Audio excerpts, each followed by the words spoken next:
So, what did you miss at Jubilee today? Well, people made it through the snow and made it through the storm, and we gathered today and we recognized, well, we sort of had our own Martin Luther King Sunday. We sang "We Shall Overcome."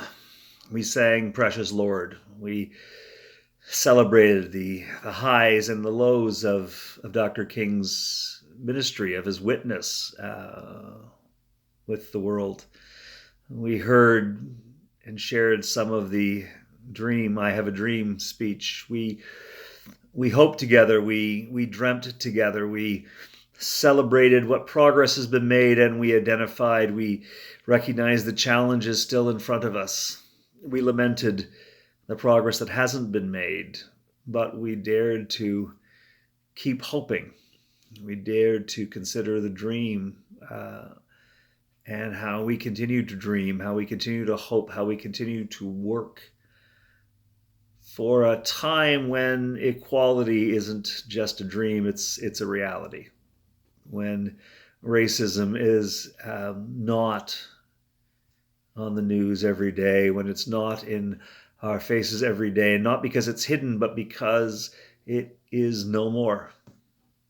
We dared to dream, and we wished together that things could move faster, but we recognized the arc of the universe tending towards justice.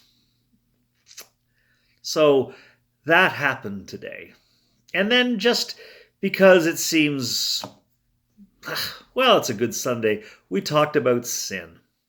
We acknowledged that all of us are sinners, but we talked about what sin really means. And we weren't talking about bad deeds and bad actions, and we weren't talking about evil. We were talking about separation, the separation that we feel from God, however we talk about God. Whatever that divine presence is, we talked about the separation and the things that keep us separate and the things that draw us closer.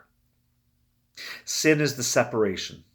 And so when we pull ourselves away, when we imagine that we are in this by ourselves, when the struggle is only ours, when we imagine that our lives are insignificant and not worthy of God's attention, when we take on our problems all by ourselves and don't think for a second that we could share them, we find ourselves actually sinning because we draw ourselves away from God, who, as a matter of faith, we say that God is present. But also for many of us, in experience, we discover that when we open our eyes, when we open our hearts, we do recognize God's presence in our midst. We heard John's gospel about the baptism of Jesus, and John has that lovely phrase that you just know has been staged, has been put into the text, but John says, "Behold, the Lamb of God who takes away the sin of the world." What a strange thing to say, especially as within the story, Jesus has not been persecuted or crucified or resurrected. He's just begun his ministry, and John's going, "Oh, behold, the Lamb of God who takes away the sin of the world." Does seem odd. So we talked about what it means that Jesus takes away the sin of the world. And again, without talking about crucifixion or resurrection, we just recognize as a matter of faith that Jesus reveals to us God's presence in the world and so takes away sin, because lessens that distance between our experience and the experience of God.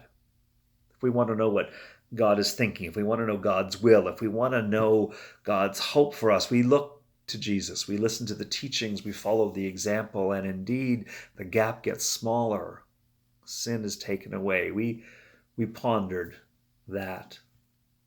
We also noted that it's just as if Jesus showed up at work one day. John was there doing his baptizing thing, and oh, behold, the Lamb of God. We recognize that it is entirely appropriate for Jesus, for God, to show up at work and at home, in big things, but also in the tiny, mundane, regular, ordinary things. And the more we acknowledge that, the more we live as if that's true, the less we sin, because the gap between us and that divine love, that divine hope, that thing, that God who inspired Dr. King to dream, the gap gets smaller and smaller. And we sin, therefore, less and less. We did that. And we sang and we prayed, and it was a beautiful day. And I'm sorry you weren't here with us, but I hope you will be with us soon. And I implore you, I beg of you, even though you weren't here today, take the message and just go forward and stop sinning, which means stop imagining that you're in this alone, because you're not alone. You have us. You have the presence of God. And the more that we're aware of that, the more that we're aware that we're not alone, the more sin is reduced until it finally disappears. Looking forward to seeing you soon. Until we do, God bless.